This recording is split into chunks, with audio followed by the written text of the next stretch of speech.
আগে আমাদের যদি জানাইতো হয়তো আমরা তাড়াতাড়ি আমার মারে আমি বাগানে যেতে পারতাম, কিছুটা ভালো হতো হয়তো। টিকিট পেয়ে ডাক্তারের কাছে কি হয়েছে বা কোনো সমস্যা নাই, ট্রিটমেন্ট চলতেছে। আচ্ছা, এরকম করতে করতে প্রায় 5 ঘন্টা হয়ে গেছে।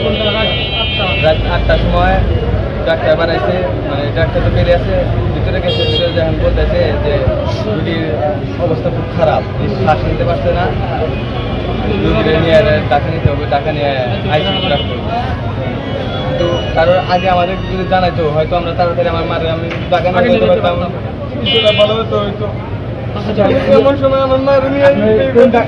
আসলে ক্লিনিক কর্তৃপক্ষ যে আশ্বস্ত করছে আমি সেটাকে বিশ্বাস করি না। আচ্ছা আচ্ছা, বিশ্বাস করি না এই জন্য, এর আগে বেড়াডোমা একটা বাচ্চা সিজার করবা যায় আইসা এখনো মারা গেছে।